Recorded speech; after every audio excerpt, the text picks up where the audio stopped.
अस्सलाम वालेकुम। कैसे हैं आप लोग? तो ठीक है आपकी? अच्छा जी, तो आज हम जो टॉपिक करने जा रहे हैं, टॉपिक का नाम आपके सामने प्रेजेंट है, दैट इज दी माइक्रोमेट्री। ख्याल रखिएगा कि ये जो माइक्रोमेट्री है, ये चैप्टर नंबर 1 के टॉपिक में से सबसे इम्पोर्टेंट टॉपिक है एएस का। और इसके जो क्वेश्चन हैं, you can see in paper 1, question number 1, 2, 3 की सीक्वेंस में ये आते हैं। So you can see also this topic in your paper number 2, but not very much, कभी कभी आ जाते हैं। और ये बहुत ही इंपॉर्टेंट टॉपिक बनने चला जाता है इन योर पेपर 3 के प्रैक्टिकल पेपर में। तो आज हम अपनी जो बेसिक माइक्रोमेट्री डिस्कस करने जा रहे हैं, वो बहुत ही इंपॉर्टेंट है। यानी कि जितने भी एमसीक्यूज इससे रिलेटेड आते हैं, उन्हें परफॉर्म करने के लिए, प्रॉपरली आपको करेक्ट करने के लिए, आपने ये बेसिक प्रोसीजर फॉलो करना जरूरी होता है। तो अगर आप ये बेसिक प्रोसीजर फॉलो कर लेंगे, तो आपके क्वेश्चन को सॉल्व करने में आपको बहुत ज़बरदस्त किस्म की जो है वो हेल्प हो जाती है। ख्याल रखिएगा, बहुत ही इंपॉर्टेंट टॉपिक है, थोड़ा सा ट्रिकी है, बहुत ज़्यादा मुश्किल नहीं है, थोड़ा सा ट्रिकी है। अगर ये टेक्निक आप समझ गए, तो you will do any question related to the micrometry. Repeat कर रहा हूँ बेटा अपनी बात को, जो मैकेनिज्म है वो बहुत सिंपल है। आपने प्रोटोकॉल फॉलो करना है जो मैं बताने जा रहा हूँ। एग्जाम क्वेश्चन थोड़े से ट्रिकी होते हैं, फंसाता है एग्जाम में, वर्ड्स में फंसाता है आपको और कंफ्यूज करता है, और आपने उसकी प्रैक्टिस कर लेनी है तो फिर करना। ठीक है, मैं कोशिश करूंगा कि एक ऐसा एक रखूं एक सेशन वीडियो का, जिसमें माइक्रोमेट्री से रिलेटेड जो पार्ट पेपर हैं उनके कुछ क्वेश्चन आपके साथ में सॉल्विंग की तरफ जाए, फिर आप अपनी प्रैक्टिसिंग कीजिएगा फ्रॉम योर पास। सबसे पहले तो माइक्रोमेट्री की जो बेसिक कॉन्सेप्ट है उसे अंडरस्टैंड कर लेते हैं। Why, what is a micrometry? Measurements हैं बेटा, और ये मेजरमेंट्स की जाती हैं with the help of the microscopic scale. Measurements of the microscopic objects with the help of microscopic scales, इसको हम नाम देते हैं माइक्रोमेट्री का। तो हम सिंपली से कह सकते हैं कि these are the measurements of the microscopic objects. Cell हैं, सेलुलर ऑर्गेनलीज हैं, टिश्यूज हैं, टिश्यूज की जो है वो डिफरेंट लेंथ हैं, ये हम इन माइक्रोमेट्री के जरिए परफॉर्म कर रहे होते हैं। अब आपने ये ख्याल रखना है कि जो माइक्रोमेट्री है, ये है measurement of the microscopic objects with the help of microscopic scales. अब सवाल ये आता है कि ये जो माइक्रोस्कोपिक स्केल्स हैं, ये क्या बला हैं? हमने तो कभी देखे ही नहीं है, क्योंकि आप जब ओ लेवल्स पढ़ते हैं तो इस किस्म के क्वेश्चन आपसे पूछे भी नहीं जाते। और माइक्रोस्कोप भी ज़्यादा से ज़्यादा आपने लैब में जाकर देख ली होगी, मतलब इसकी दर्शन कर लिया होगा। एएस में आपने इसके दर्शन नहीं करने, आपने इनसे शादी करनी है, नहीं समझ रहे?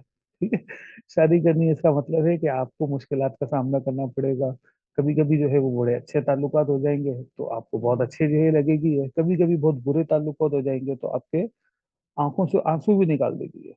ठीक है, मैं खुद शादी वाला हूँ तो मुझे पता है कि शादी करने के बाद क्या जो है वो मामला होते हैं। तो लाइफ से अच्छी भी बुरी चीजें होती रहती हैं। माइक्रोस्कोप से आपकी जो ये इंगेजमेंट है या जो मैरिज है, ये आपको पेपर में बहुत अच्छे मार्क्स दिलवा सकती है, अगर तो ताल्लुकात बहुत अच्छे हैं।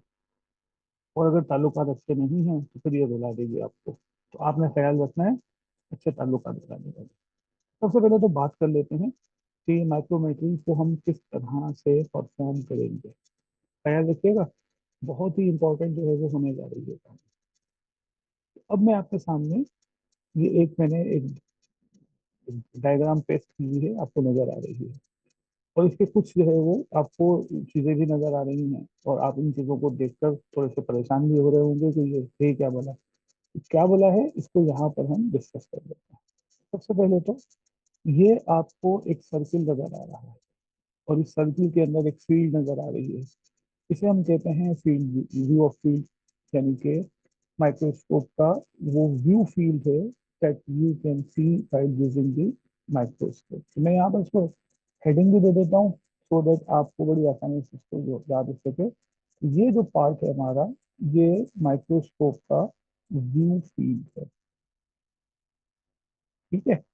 अब बहुत ही सिंपल से तरीके से इसे हम जो है वो अंडरस्टैंड करने की कोशिश करते हैं। ख्याल रखिएगा कहीं पर कोई स्टेप आपसे मिस होगा तो आपको थोड़ी परेशानी हो जाएगी। इस परेशानी से ही बचना है हमें ना। बहुत सा टाइम ज़्यादा लगा दीजिएगा, वीडियो 2-3 दफ़ा देख लीजिएगा तो आपको क्लियर हो जाएगा मामला। ये हमारा हो गया नंबर 1। ये हो गया जी व्यू फील्ड। अब आप जब ये प्रैक्टिकली देखेंगे तो माइक्रोस्कोप के ऑक्यूलर पर आपने अपनी जो है वो आई फिट कर ली है इस तरह से, और फिर इसको देखना है तो आपको माइक्रोस्कोप पर ये ऑक्यूलर नजर आना शुरू हो जाएगा। ठीक है। माइक्रोस्कोप होपफुली आप सबने देखा होगा, नहीं भी देखा तो थोड़ा सा इसके हवाले से कुछ बात करना हम चाहें तो वो कर सकते हैं। तो वो माइक्रोस्कोप का मैं आपको एक जो है वो इमेज शो कर रहा हूँ इधर स्केल पर, उसे आप देखिएगा तो फिर हमें थोड़ी इजी हो जाएगी कि क्या हमने करना है इसके हवाले से।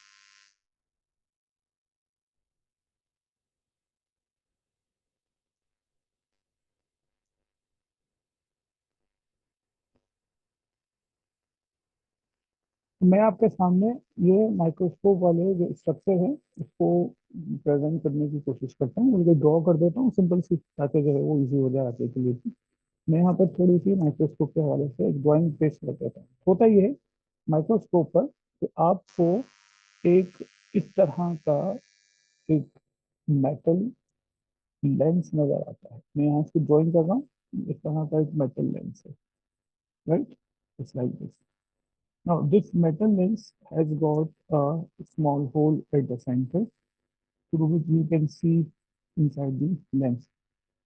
Here, inside the body of this metal lens, there is a glass lens present. ये इसके अंदर मौजूद है ग्लास लेंस। ठीक है बेटा। अब ये जो ग्लास लेंस है, इस ग्लास लेंस में लाइट रेस पास करनी है ऑब्जेक्ट से आपकी आंखों की तरफ, यानी कि जो लाइट आएगी वो माइक्रोस्कोप के लोअर पार्ट से आ रही होगी, और आपने ये जो लाइट रेज है, ये लाइट रेज जब रिसीव करेंगे तो आपको पेज पर मौजूद जो स्पेसिमेन है उसकी इमेज जो है वो नजर आना शुरू हो जाती है।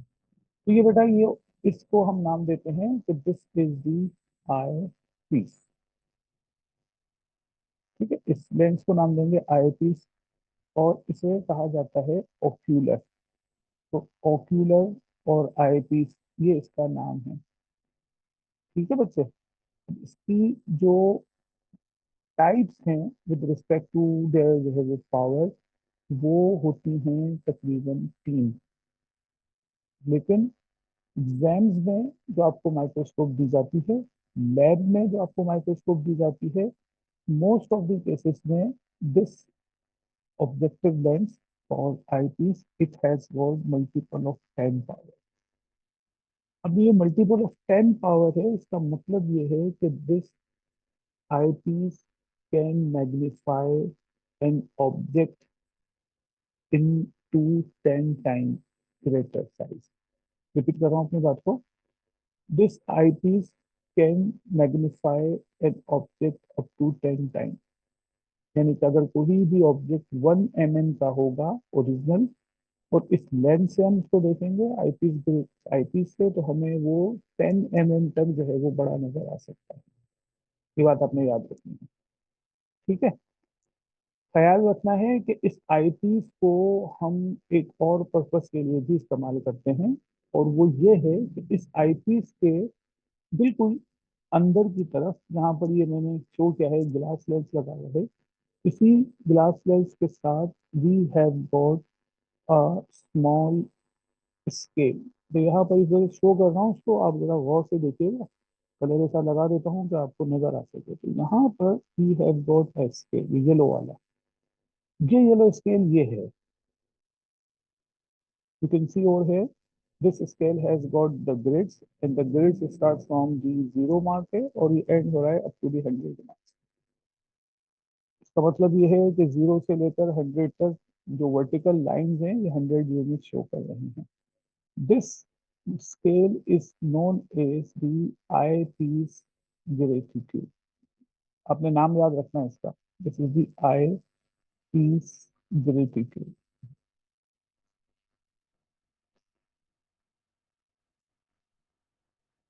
ठीक है। and it has got 100 units. Remember that it had got 100 units. What is the size or unit size of this eyepiece graticule? We do not know exactly. ये भी आपने याद रखनी है बात।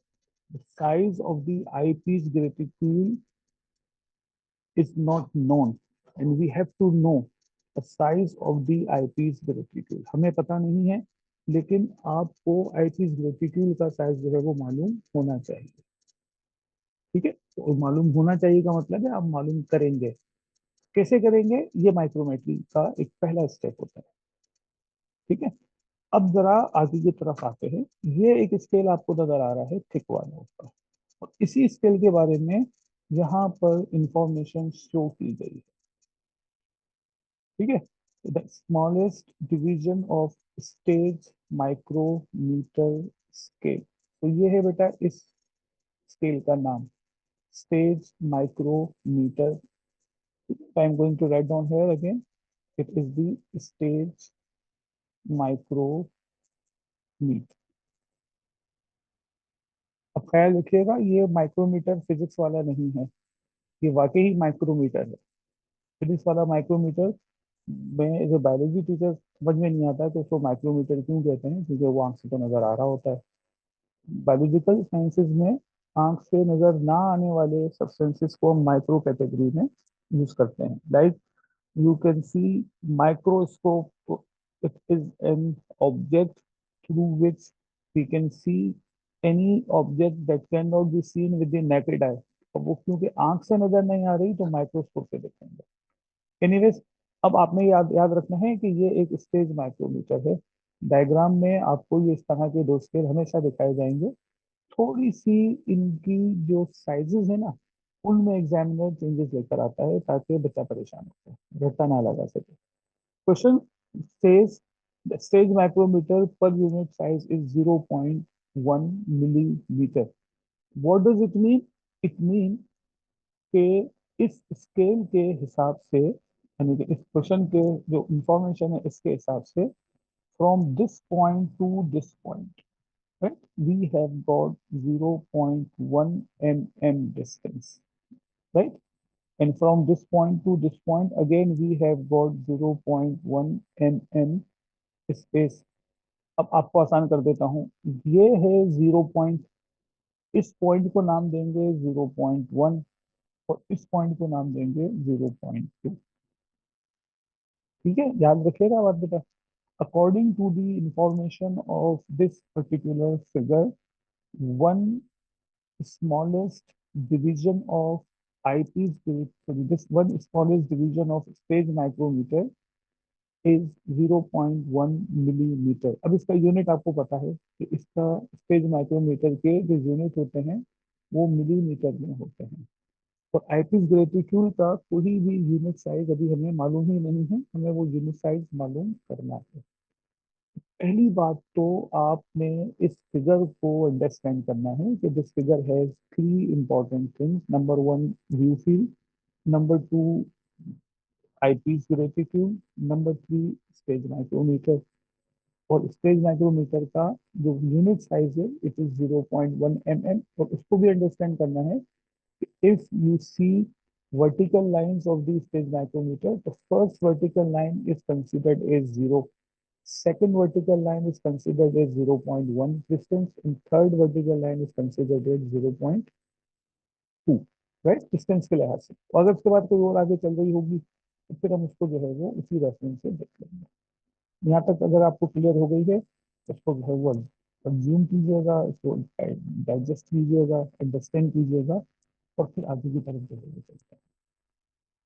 अब सबसे पहली बात जो कि हमने माइक्रोमेट्री के क्वेश्चंस को सॉल्व करने के लिए करनी है, मैं इसको दिखा रहा हूँ आपको साथ साथ, यू कैन सी ओवर है। तो अब आपने सबसे पहले क्या करना है, जो फर्स्ट स्टेप होगा माइक्रोमेट्री करते हुए, उसे हम कहते हैं कैलिब्रेशन।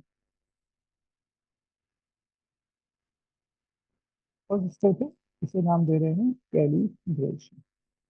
ये कैलिब्रेशन क्या बला है, इसको अंडरस्टैंड कीजिएगा भाई, ये तो खास बला आ गई है कैलिब्रेशन, इसको जरा आप अंडरस्टैंड कीजिएगा। कैलिब्रेशन करने के लिए you will have to align these two scales just like shown in this figure. अब बड़े खुशकिस्मत जो है बच्चे हैं सवाल से कि ये अलाइनमेंट आपको पेपर वन में, पेपर टू में या पेपर थ्री में एग्जामिनर फोटोग्राफ में करके दे देता है। मैं खुशकिस्मत इसलिए कह रहा हूँ कि वो बच्चे जिन्होंने ओ लेवल 2013 में किया था, 2012 में किया था, 2011 में किया था, 2007 में किया था, 2008 में किया था, उन बच्चों को पेपर थ्री में ये आईपीज ग्रेटिट्यूड ब्रिटिश काउंसिल वाले पेपर में, पेपर थ्री में जो है वो प्रैक्टिकल के लिए वहां से ट्रांसपोर्ट करते थे पाकिस्तान। हम टीचर जो थे यहाँ पर अपना काम करते थे सुपरवाइजर होने का, प्रैक्टिकल सुपरवाइजर का, वो इन आईपीज ग्रेटिट्यूड को इन लेंसेज में फिट करते थे। ठीक है। बच्चा क्या करता था कि स्टेज माइक्रोमीटर को स्टेज पर लगाता था जहां पर स्लाइड लगाई जाती है, आईपीस ग्रेजुएट फिट हुआ हुआ है इस लेंस में, बच्चे ने इसकी कैलिब्रेशन के लिए इसको अलाइन करना है। और यकीन मानिए ये माइक्रोमेट्री के एक्टिविटी का सबसे मुश्किल स्टेप होता था बच्चों के लिए, क्योंकि बच्चों को माइक्रोस्कोप चलाना आता नहीं था, और जब वो चलाना सीख गए तो फिर उनकी जो अलाइनमेंट होती थी उन्हें करने में उन्हें बहुत परेशानी हो जाती थी because of the lack of practice. अब आप बच गए हैं इन नक्शे। कैलिब्रेशन हमने करनी क्या है कि in calibration we have to calculate eyepiece reticule unit size. in calibration what we are doing, in calibration we, यानी कि student have to have to calculate, कैसे होती है भी बताता हूँ। कैलकुलेट यूनिट वैल्यू,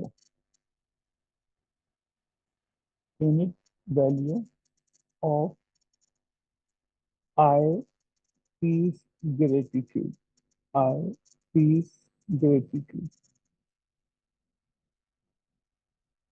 ठीक है बेटा, तो आई पीस ग्रेटिट्यूड की हमने यूनिट वैल्यू जो है वो फाइंड करनी है। अब ख्याल रखिएगा कि ये यूनिट वैल्यू फिक्स नहीं होती। अब इस यूनिट वैल्यू को हम आईपीस ग्रेटिट्यूड यूनिट वैल्यू को हम अब एक नाम दे देते हैं एब्रिविएशन की फॉर्म में, that is called E P G, eyepiece graticule unit. ठीक है। ख्याल रखिएगा कि ये आईपीस ग्रेटिट्यूड यूनिट आपने जो है वो फाइंड करनी है, और इस स्टेप को नाम दे रहे हैं कैलिब्रेशन। याद रखिएगा पहला स्टेप कैलिब्रेशन का है। कैसे होगी इसको जरा जो है वो कर लेते हैं। कैलिब्रेशन करने के लिए you have got two different type of stage microscopic scales, stage micrometer and eyepiece graticule. अब ख्याल रखिएगा बेटा कि ये जो फिगर आपको नजर आ रही है इस तरह से आपको माइक्रोस्कोप पे ये चीजें नजर आ सकती हैं। मैं बात को अब यहाँ से सॉर्ट करता हूँ। हमें करना ये है कि हमने ये देखना है how many eyepiece graticule units, how many eyepiece graticule units are exactly aligned on the stage micrometer। ठीक है। कितने eyepiece graticule unit exactly stage micrometer पर अलाइन हुए हैं, ये हमारी कैलिब्रेशन के लिए पहली जो है वो बात है that you will have to remember. याद रखिएगा इसको, how many eyepiece graticule units are exactly align on stage micrometer, ये कैलिब्रेशन के लिए याद रखिएगा। नहीं समझ में आए तो इस वीडियो को एक दो दफा देखिएगा, आगे पीछे करके देख लीजिएगा। ठीक है।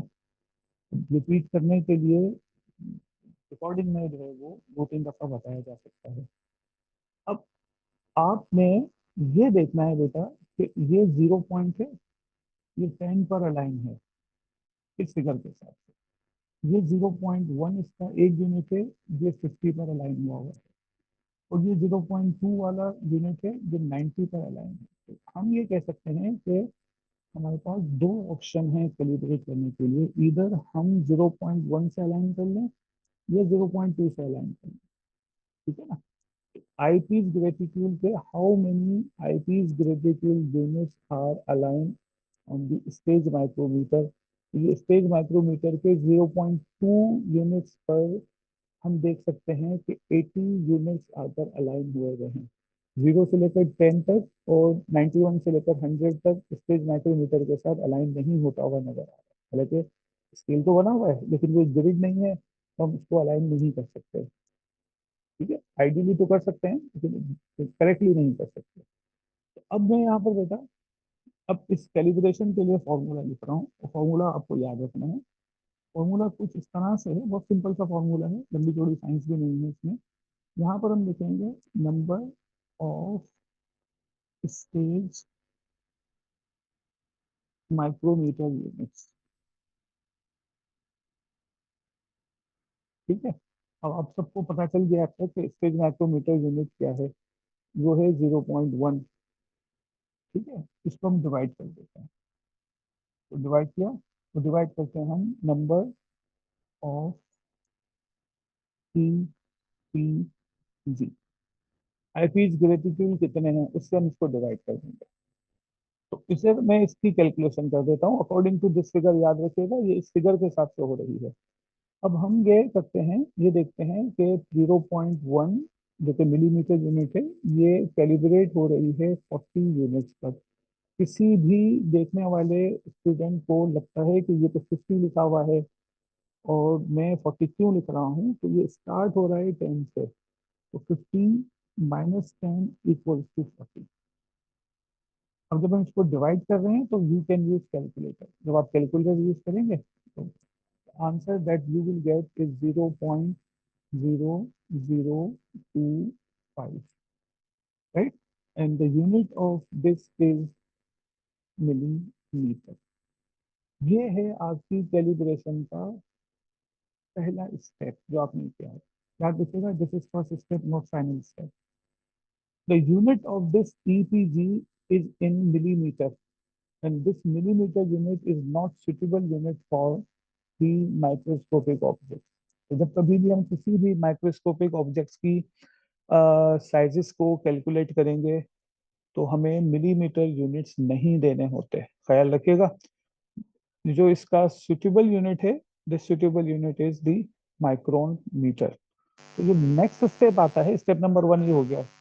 नेक्स्ट स्टेप है that is the step number 2। Here I am going to write down second step of the calibration. And ये है कि we will have to convert. ठीक है, हमने कन्वर्ट करना है। क्या कन्वर्ट करना है?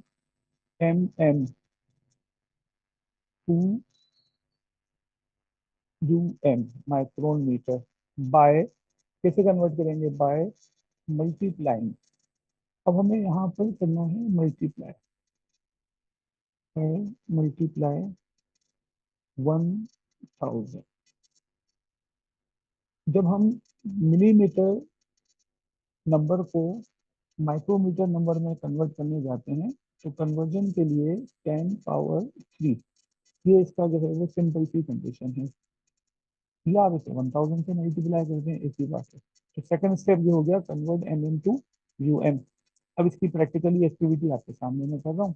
तो यहाँ पर हमारे पास जो साइज है मिलीमीटर में, it is 0.0025, that is going to be multiplied by 10 power 3. Now the size is 20, sorry, 2.5 micron meter.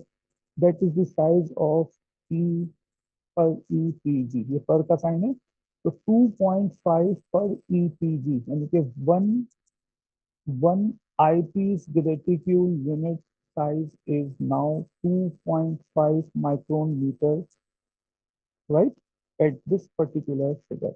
यानी कि ये कोई ना कोई मैग्निफिकेशन होगी जिसमें हमें ये दिखाया गया है। ख्याल रखिएगा, यानी कि 0 से लेकर और 10 तक के जो यूनिट्स हैं इसे हम 2.5 से मल्टीप्लाई करेंगे तो ये 25 माइक्रोन मीटर हो जाएंगे। 0 से लेकर 100 तक आईपीस ग्रेटिट्यूड को कैलकुलेट करेंगे तो ये पूरा आईपीस ग्रेटिट्यूड तकरीबन 250 माइक्रोन मीटर का हो चुका है। ये बातें हैं जो एग्जामिनर ने आपसे क्वेश्चन में पूछनी होती हैं। पहला स्टेप कैलिब्रेशन का मैंने आपके सामने मेंशन किया है, इसको आराम से देखें, इसको समझें। अगर आपको कहीं कोई कंफ्यूजन है तो वीडियो को रिवर्स करके देखें, आपको जो है वो क्लियर हो जाएगा।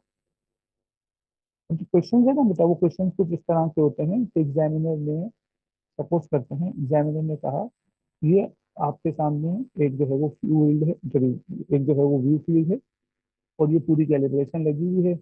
Smallest division of space micrometer 0.1 mm का है। अब आप बताएं कि आईपीस ग्रेटिट्यूड यूनिट का जो होल लेंथ है उसकी साइज कितनी है। ठीक है, पूरे आईपीस ग्रेटिट्यूड की साइज पूछ रहा है कितनी है, हमने डिवीजन जा तक है। आपने यूनिट साइज निकाल ली है।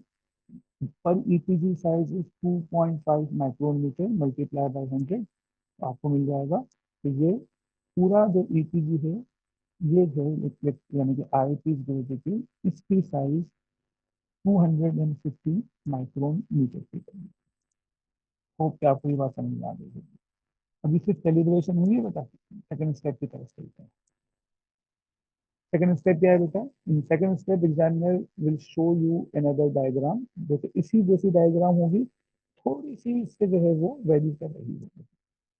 वो क्या है जरा, वो इसी में मैं अल्टर कर देता हूँ। Suppose examiner can show you a plant cell just like this. ये आपके सामने मैंने प्लांट सेल बना दिया। ख्याल रखिएगा कि मैं अभी इसको जो है वो पेंसिल से ड्रॉ कर रहा हूँ, तो जो साइज एक्यूरेसी है वो इतनी ज़्यादा अच्छी नहीं होगी।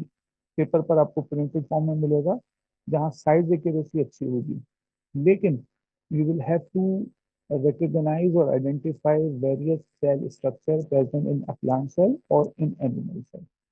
ठीक है, अपनी बात को भी मैं यहाँ पर थोड़ा सा शॉर्ट कर देता हूँ।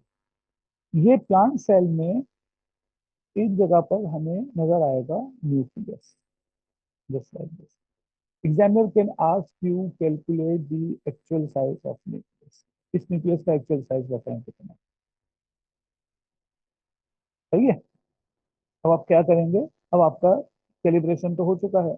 अब आपने काम करना है कि अब इस न्यूक्लियस की एक्चुअल साइज को फाइंड करना है। तो न्यूक्लियस की एक्चुअल साइज फाइंड करने के लिए आप क्या करेंगे? जो स्टेप है बेटा वो मैं आपके सामने शो कर रहा हूँ कि इस जगह पर, यानी कि जहां पर ये न्यूक्लियस है, इस जगह पर आपने एक लाइन लगानी है स्केल से। मैं स्केल यूज कर रहा हूँ अपने पास मौजूद जो है उस गैजेट वाले स्केल को। मैं थोड़ी सी डायग्राम को इनलार्ज भी कर देता हूँ ताकि मुझे भी आसानी हो जाए, आपको भी आसानी हो जाए। ठीक है, ये मैंने इनलार्ज कर दिया। अब आप देखें न्यूक्लियस का इनिशियल पॉइंट यहाँ पर है, इस जगह पर। ठीक है ना, देखिए ये लाइन खराब हो रही है, तो मैं हटाता हूँ जिससे, इसको मैं यहाँ से रिमूव कर देता हूँ। न्यूक्लियस भी रिमूव हो गया। दोबारा से न्यूक्लियस को बनाता हूँ। I just draw nucleus over here just like this. Now what I try to do, वो ये है कि मैं यहाँ से इस पॉइंट से एक लाइन बनाता हूँ और ऊपर ले जाता हूँ। इस तरह देखिए लाइन टेढ़ी हो रही है ना, ये टेढ़ी नहीं होनी चाहिए, तो सीधा करना है हमें। मैं स्केल यूज कर रहा हूँ, पेंसिल वाला। तो लाइनें बनाने में थोड़ी सी दिक्कत होती है इसमें। इस दिक्कत को दूर करने के लिए कुछ ना कुछ जो है वो काम कर लेते हैं। तो मैं डायरेक्ट जो है वो यूज कर लेता हूँ पेंसिल से। ठीक है, पेंसिल यूज कर लेता हूँ डायरेक्ट, तो वो ज़्यादा अच्छा है। तो स्टेप बेटा ये है कि यह एक लाइन आपने लगानी है यहाँ से, like this. One line you can draw over here that touches the boundary of this nucleus like this। हो गई? ये हो गया पॉइंट एक्स, ये हो गया पॉइंट वाई। क्लियर है? एग्जाम में पेपर पर आपने अपनी जो है वो रूलर को रख लेना है। स्केल जो होता है ये इस तरह का स्केल, सिंपल सा रूलर है, आप इसको प्लेस कर देंगे। मैं प्लेस कर रहा हूँ अपने हिसाब से, जैसे आपको नजर शायद ना आए। ठीक है, मैं इसे यहाँ पर प्लेस कर रहा हूँ for the sake of the just getting the readings. तो ये स्केल यहाँ पर रखने से मुझे जो रीडिंग मिल रही है वो मिल रही है approximately 62।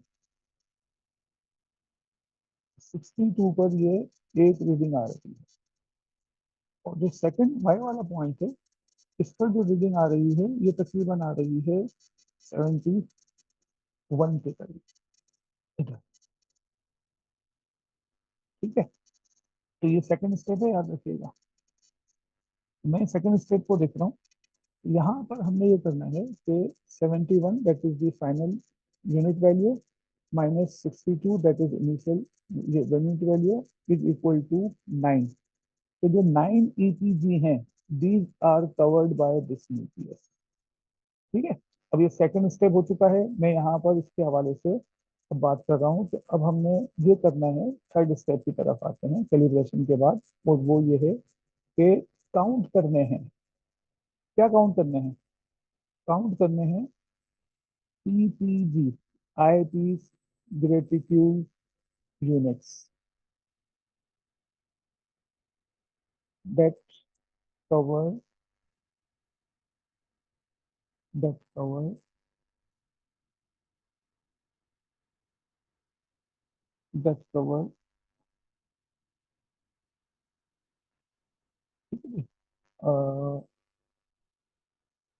I piece scale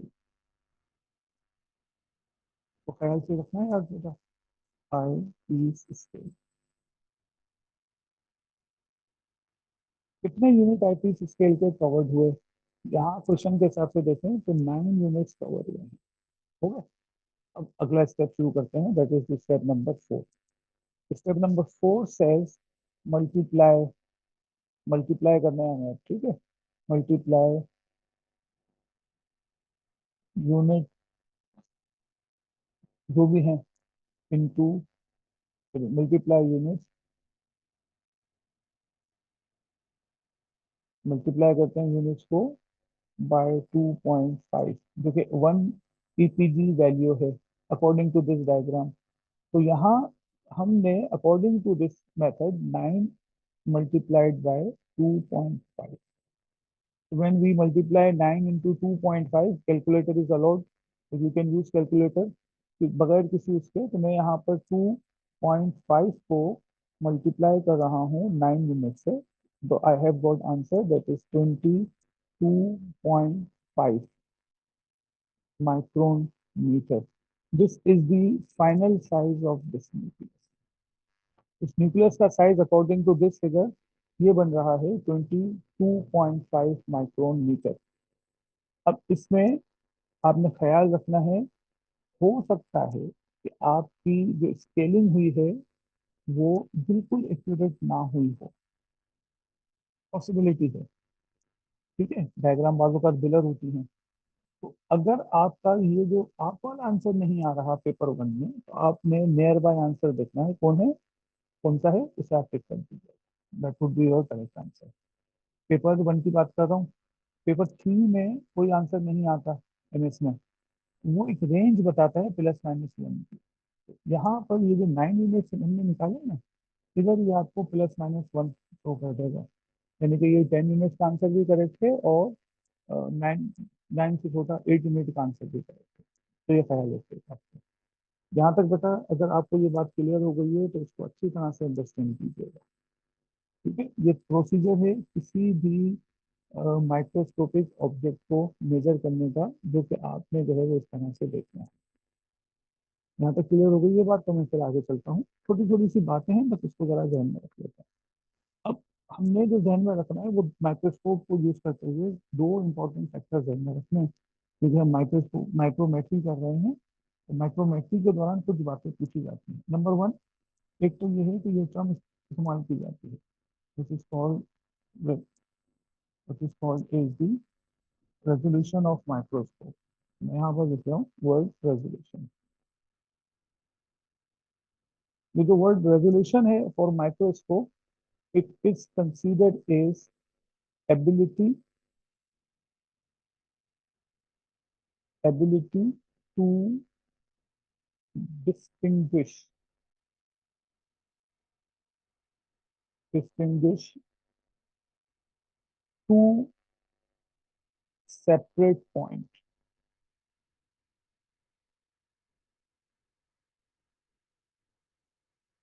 Ability to distinguish two separate points. ठीक है, ability to distinguish two separate points that are apart.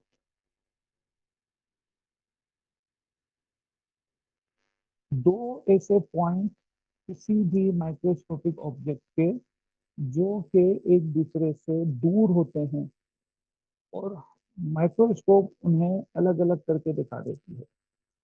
Microscope की इस पावर को नाम देते हैं रेजोल्यूशन। ये बात क्लियर हो रही है? तो उसको जरा सा एक एग्जाम्पल के जरिए आपने समझ लेना। मसलन आप सबको इस बोर्ड पर जहां ये सर्कल नजर आ रहा है, किरण आ रहा होगा, इसी बोर्ड पर मैं एक और सर्किल ड्रॉ करता हूँ। ये भी आपको नजर आ रहा है? आ रहे? दोनों सर्किल नजर आ रहे हैं। अब मुझे बताइए, क्या इन दोनों सर्किल के दरमियान कोई गैप है? सोचिए और बताइए अपने आप को ही। मुझे क्या बताएंगे डायरेक्ट? तो आप ये बताइए अपने आप को कि क्या इन दोनों सर्किल के दरमियान आपको गैप नजर आ रहा है इस वक्त जो बना हुआ है इस वक्त? आप में से कुछ बच्चे कहेंगे यस, कुछ बच्चे कहेंगे नो। मैं अपने तौर पर अभी कह रहा हूं कि मुझे तो बहुत ही बारीक सा एक गैप नजर आ रहा है। ऑल्दो मैंने ये आई ग्लासेस पहने हुए हैं जो कि जो है वो मेरे लॉन्ग डिस्टेंस को जो है वो कवर करते होते हैं। यानी कि मैं पर्टिकुलरली शॉर्ट साइटेड भी हूँ, लॉन्ग साइटेड भी हूँ। इस वक्त क्योंकि मैं करीब की काम कर रहा हूँ तो मैंने वो अपनी ग्लासेस पहने हुए हैं जो मुझे नियर बाय का अच्छा दिखाएंगे। अब देखें, मैं इसको थोड़ा सा बढ़ा सकता हूँ। ये मैंने क्या किया, ये मैंने कर दिया इसको मैग्नीफाई, और आपको दोनों सर्किल के दरमियान गैप भी नजर आ रहा है। आ रहे हैं मुझे? हमारी आंखें इस गैप को डिफ्रेंशिएट कर रही हैं। यानी कि दो सर्किल एक दूसरे से दूर हैं, चिपके हुए नहीं हैं। अगर हमारी आंखों ने देख लिया तो ये हमारी आंखों की कहलाती है रेजोल्यूशन पावर। अब देखो मैं इसको छोटा कर देता हूँ। ठीक है, जितना छोटा कर सकता हूँ मैं कर देता हूँ। अब देखें, ये ऐसा लग रहा है कि एड बना हुआ है, इनमें गैप ही नजर नहीं आ रहा है ना। अभी हमारी आंखें इसको रेजुलेट नहीं कर पा रही हैं। और अगर आप देखें तो ऊपर जो लिखा गया है वो उसको पढ़ने में भी मसला होगा, because of the background, line वाली बैकग्राउंड है, तो वो लाइनें भी इस तरह से जो भी मूव कर रही होती हैं, जैसे मेरा इंडिया मूव कर रही है। होप कि आपको रेजुलेशन समझ में आ गई होगी कि डेफिनेशन के मुताबिक it is the ability to distinguish two separate point apart. दो अलग अलग पॉइंट को अगर अलग कर सकते हैं तो ये हमारी माइक्रोस्कोप की रेजोल्यूशन कहलाती है। मैं भी अपने बाल सीधे कर रहा था जो बहुत छोटे से हैं भी। एक एक बाल आप काउंट नहीं कर सकते। सर कोई भी बच्चा जो वीडियो देख रहा है वो मेरे एक एक बाल को काउंट नहीं कर सकता। इसलिए नहीं कर सकता कि हमारी आंखें रेजुलेट नहीं कर, हम बाल दिखा रही है कितने बाल होंगे इस तरह से ये हम फॉर्मूला के जरिए मैथ से कर सकते हैं, सरफेस एरिया वाले काउंट करके नहीं कर सकते। ठीक है ना। अब जरा काम की बात कर लेते हैं, ये हो गई बहुत सारी बातें इधर उधर की। रेजोल्यूशन पावर आपने याद रखना है, जो एल एम है, ये बहुत ज्यादा कॉमन सवाल पूछा जाता है। एल एम का जो रेजोल्यूशन पावर है ये है 200 नैनोमीटर। और दूसरी जो माइक्रोस्कोप होती है उसको कहते हैं इलेक्ट्रॉन माइक्रोस्कोप, यानी कि EM। उसका जो रेजोल्यूशन पावर है वो है 0.5 नैनोमीटर। ये दो आपने साइजेस याद रखने हैं। ठीक है। Resolution power of the electron microscope is 0.5 nanometre. Resolution power of light microscope is 200 nanometre. अब मैं आपको ये बात बता रहा हूँ कि 200 nanometre is the resolution power of what? Light microscope. इसका मतलब ये है कि कोई भी माइक्रोस्कोपिक ऑब्जेक्ट अगर 200 नैनोमीटर के डिस्टेंस पर है तो माइक्रोस्कोप उसे अलग अलग करके दिखा देगा।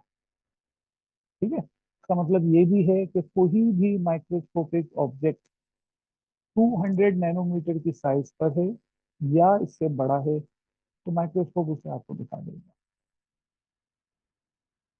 मैं अपनी दोनों बातें रिपीट कर रहा हूँ। If there is a distance between two cell structures that are apart 200 nanometer, that can be seen separately by using light microscope. Number one. Number two, any microscopic structure which has got 200 nanometer and above size, it can be seen through the light microscope. ठीक है। Electron microscope की resolution power कितनी है? वो है 0.5 nanometre. इसका भी मतलब बेटा यही है कि एक इलेक्ट्रॉन माइक्रोस्कोप जब सेल स्ट्रक्चर को शो करेगा, तो अगर उसकी साइज 0.5 नैनोमीटर है तो वो उसे दिखा देगा, उससे बड़ी है तो भी दिखा देगा, उससे छोटी होगी तो नहीं दिखा सकेगा।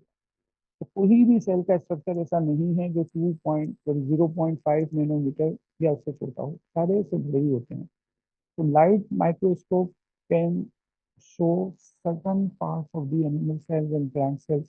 The electron microscope can show every cellular structure that can be seen through the electron microscope.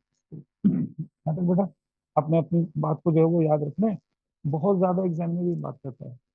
अब जो रेजोल्यूशन है बेटा वो कितनी है, 200 नैनोमीटर और 0.5 नैनोमीटर।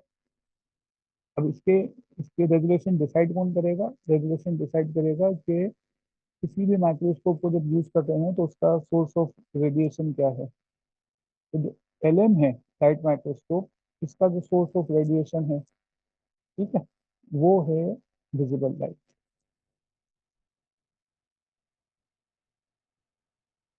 मैं यहाँ पर लिख रहा हूँ विजिबल लाइट। और इस विजिबल लाइट की जो वेवलेंथ है वो होती है 400 नैनोमीटर। ये वो वेवलेंथ है जो कि विजिबल लाइट की वेवलेंथ है। अब क्योंकि ये 400 नैनोमीटर है, इसका हाफ जो है वो कहलाती है रेजोल्यूशन। यानी कि जो रेडिएशन हो रही है, सोर्स ऑफ रेडिएशन है, उसकी जो वेवलेंथ है उसका एग्जैक्ट हाफ रेजोल्यूशन कहलाता है। जितनी ज्यादा रेजोल्यूशन पावर होगी, यानी कि जितना छोटा नंबर होगा, उतना माइक्रोस्कोप हमें अच्छा स्ट्रक्चर शो कर सकता है। जितनी रेजोल्यूशन पावर बुरी होगी, यानी कि उसके नंबर बड़े होंगे, उतने माइक्रोस्कोप से हमें सेल स्ट्रक्चर अच्छे नजर नहीं आ रहे हैं। ख्याल रखिएगा इन दोनों में, ईएम और एलएम के रेजोल्यूशन पावर में इसका नंबर छोटा है तो इसका मतलब है इसकी पावर ज्यादा है, ऊपर वाले का नंबर बड़ा है तो इसका मतलब है इसकी पावर कम। ये आपने ख्याल रखना है बेटा, बहुत इंपॉर्टेंट बात है। दूसरी जो टर्म इस्तेमाल की जाती है इसी रेफरेंस में माइक्रोमेट्री और माइक्रोस्कोपी में, इसे कहते हैं मैग्निफिकेशन। टर्म यूज कर रहा हूँ, term is the magnification.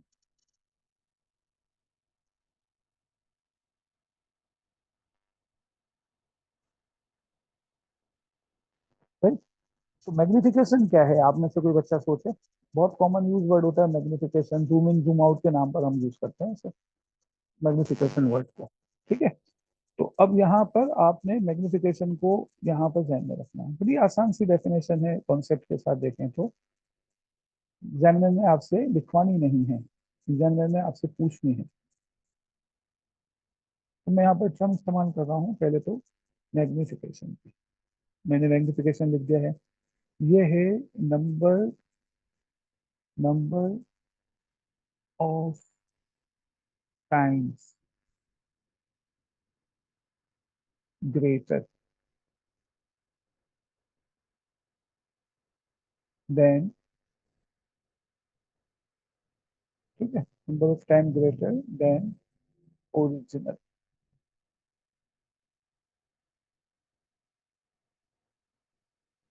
Original से कितनी ज्यादा टाइम इनलार्ज आपको नजर आ रहा है, ये कहलाता है मैग्निफिकेशन। ठीक है।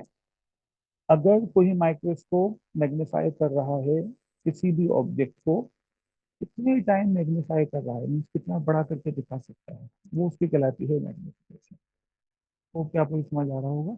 माइक्रोस्कोप की मैग्निफिकेशन पावर भी एक दूसरे से वेरी करती है। जितनी अच्छी रेजोल्यूशन होगी उतनी ज्यादा क्लियरिटी आती है। जितना मैग्नीफाई कर लें चीज को बड़ा, उसकी क्लियरिटी पर कोई फर्क नहीं आता। यानी कि मैग्निफिकेशन रेजोल्यूशन पर इफेक्ट नहीं करती, रेजोल्यूशन क्लियरिटी पर इफेक्ट करती है। तो हम ये कह सकते हैं कि हायर दी रेजोल्यूशन पावर, यानी कि नंबर छोटा होता जाएगा, इतनी ज्यादा डिटेल आपको माइक्रोस्कोपिक स्टडीज में मिल रही होंगी। यहाँ तक क्लियर हो गई बेटा बात। अब जरा मैग्निफिकेशन पावर के हवाले से बात कर लें। तो जो जो एल एम है, लाइट माइक्रोस्कोप, इसकी जो मैग्निफिकेशन कैपेबिलिटी है वो है 1500। यानी कि माइक्रोस्कोप, लाइट माइक्रोस्कोप 1500 टाइम तक हमें इनलार्ज करके दिखा सकता है। और जो EM है, इलेक्ट्रॉन माइक्रोस्कोप, इसकी मैग्निफिकेशन जो अप्रोक्सीमेटली आती है according to the past paper, वो है मल्टीपल 100,000। ठीक है, अकॉर्डिंग टू पास पेपर बात कर रहा हूँ। 100,000 इसकी मैग्निफिकेशन है। तो आपने ये ध्यान में रखना है कि मैग्निफिकेशन किस तरह से मिलती है। अब आखिरी बात करके आज की काम को जो है मैं एंड की तरफ लेकर जाता हूँ। फिर कुछ पास पेपर के क्वेश्चन करेंगे अपनी जो है वो दूसरी वीडियो के अंदर। मैं यहाँ पर एक आपके सामने एक बॉक्स बना रहा हूँ। ठीक है, ये बॉक्स बन गया। इस बॉक्स को मैं बाइफरकेट कर देता हूँ टू पार्टीशन में। ठीक है, और अब ये इसको फर्दर में जो है वो इस तरह से हेडिंग दे देता हूँ। दो लेंसेज मैंने बताए थे आपको, बल्कि एक ही बताया था। एक लेंस का नाम है आई पीस, मैं यहाँ पर लिख रहा हूँ आई पीस। ठीक है जी, ये मैंने आई पीस लिख दिया। और दूसरा जो है वो कहलाता है ऑब्जेक्टिव लेंस। ऑब्जेक्टिव लेंस, ठीक है, ऑब्जेक्टिव लेंस। आईपीस हमारे पास जो है उनके जो डिफरेंट साइजेस हैं, जो मैंने पहले जिक्र किया था आपसे कि वो डिफरेंट साइजेस के हैं, हमें जो है वो कम मिलते हैं। आईपीस जो है वो हमारा 4 का भी हो सकता है, आईपीस हमारे पास 10 का भी हो सकता है, आईपीस हमारे पास 15 मैग्निफिकेशन का भी हो सकता है। ज्यादातर यूज ये वाला होता है। ऑब्जेक्टिव लेंस भी जो है वो डिफरेंट मैग्निफिकेशन पावर के हो सकते हैं। मसलन ये 4 का भी हो सकता है, मसलन ये 10 का भी हो सकता है, मसलन ये 40 का भी हो सकता है, और ये 100 का भी हो सकता है। We have 4 objective lenses, 10, 4, sorry 4, 10, 40 और 100।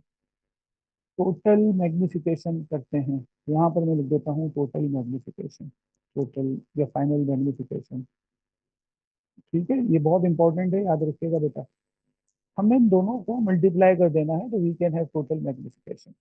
अगर आईपीस 4 का है और वो ऑब्जेक्टिव 4 का है तो इन दोनों को मल्टीप्लाई करते हैं, 4 × 4, you will get multiple 16।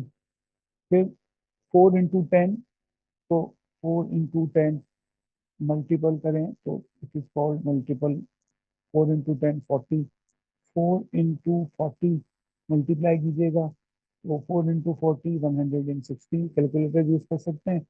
4 × 100 multiply करें तो आंसर इज मल्टीपल ऑफ 400। अगर हम 4 ऑब्जेक्टिव लेंस यूज करते हैं तो हमारे पास मैक्सिमम मैग्निफिकेशन जो आएगी वो आ रही होगी 400 टाइम्स।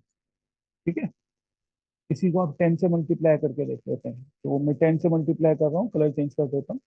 तो 10 वाला ऑब्जेक्टिव लेंस है, into 4 equals to 40।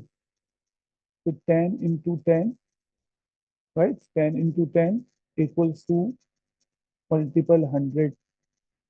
Again 10 × 40 multiply करें तो इट इज मल्टीप्लाई, तो ये 400। फिर 10 × 100,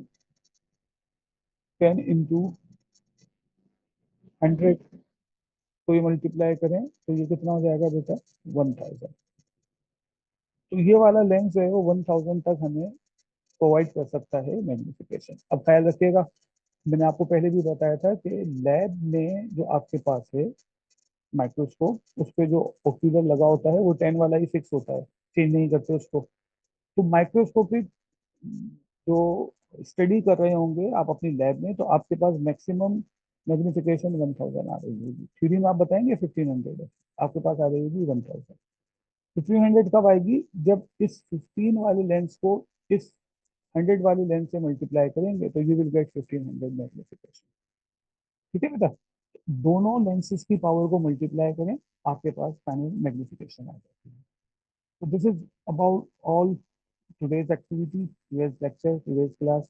होप कि आपको इसको अंडरस्टैंड करने में कुछ हेल्प मिली होगी। तो अच्छी तरह से स्टडी कीजिएगा, बैठ के रिवाइज कर लीजिएगा, एक दो दफ़ा वीडियो को रिपीट कीजिएगा, you will get your concept. और फिर हम इसी बात को ध्यान में रखते हुए अपनी नेक्स्ट वीडियो में पास पेपर में मौजूद जो क्वेश्चन है उनमें से कोई कुछ क्वेश्चन, 8-10 क्वेश्चन उठाएंगे और उसको सॉल्व करेंगे। राइट, आज के लिए इतना ही है, अपना ख्याल रखिएगा। ठीक है, अल्लाह हाफिज।